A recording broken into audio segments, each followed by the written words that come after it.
Story 1. The whispers in room 47 when Adnan, a young engineering student, joined the university hostel. The warden told him that almost every room was taken, only one was available. Room going to see it that the warden avoided eye contact as he handed over the key, muttering, "It hasn't been used in a while."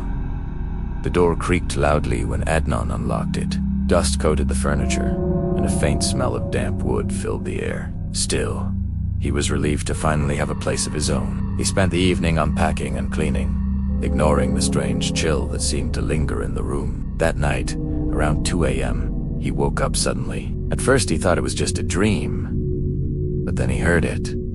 Soft whispers, faint, yet undeniably real. They seemed to come from the corner near the old wooden wardrobe. He held his breath and listened. The words were muffled, but the tone was urgent, fearful. Then came a clearer phrase. "Get out, before it's too late." Adnan turned on the light. Nothing. The whisper stopped instantly. His heart pounded, but he convinced himself it was stress, or maybe students in the corridor. The second night, it happened again. This time, he recorded it on his phone. In the morning, when he listened to the recording, he felt the blood drained from his face. The whispers were there, but so was a scream. A long, tortured scream of someone begging for help. Terrified yet curious, Adnan began asking seniors about room 47. Most avoided the question. Some gave vague replies. "Don't think too much about it." Finally, one senior pulled him aside and whispered, "20 years ago, a boy disappeared from that very room. Police searched everywhere but found nothing. His case is still unsolved." On the third night, the whispers were louder than ever. They called his name. Shaking, Adnan searched the room and finally noticed a loose wooden plank beneath his bed. He pried it open and found a rusted lockbox inside. With trembling hands, he opened it. Inside were old student records, photographs, and a diary. The first photo made his stomach drop. It was of the missing student. On the back of the photo were the words, "He never left room 47. That night, Adnan couldn't sleep. Every time he closed his eyes, he felt someone standing near his bed, whispering in his ear. The last thing he heard before fainting was his own name, spoken clearly. Adnan, you're next. Story 2. The clock that never stops in an isolated village stood an ancient Victorian house. A family of 4 parents and 2 children moved into it after inheriting it from distant relatives. The house was old but charming, except for one unsettling feature. A massive grandfather clock in the living room. The strange thing about this clock was that it never stopped. No matter what. No, even during storms, when power went out, even when they tried to stop the pendulum, it continued to swing steadily. At first, they thought it was just a unique mechanism, but the youngest daughter, Aisha, noticed something eerie. At the base of the clock, hidden beneath layers of dust, were tiny engraved words. Souls counted. Soon, the family realized a horrifying pattern. Every night, at exactly midnight, the clock's hands jerked violently, instead of moving smoothly. And each time that happened, someone in the village died. A farmer struck by lightning, an old woman in her bed, a car accident without reason.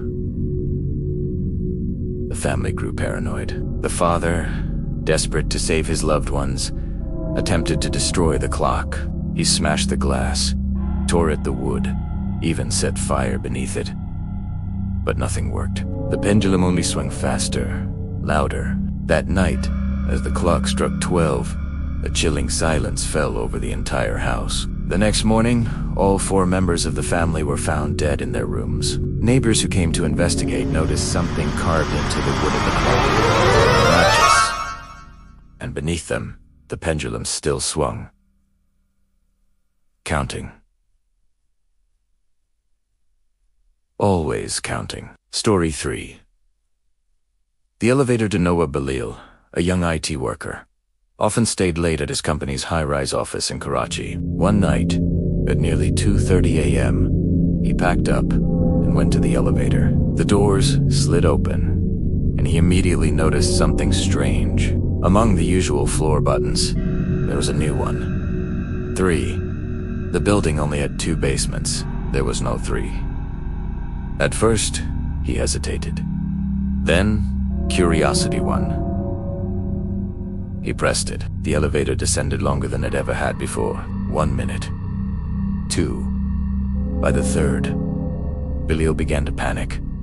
The lights flickered. The air grew colder. Finally, with a loud ding, the doors opened. Before him stretched a long corridor. Dim lights buzzed above, barely illuminating broken office chairs, shattered glass, and old computers.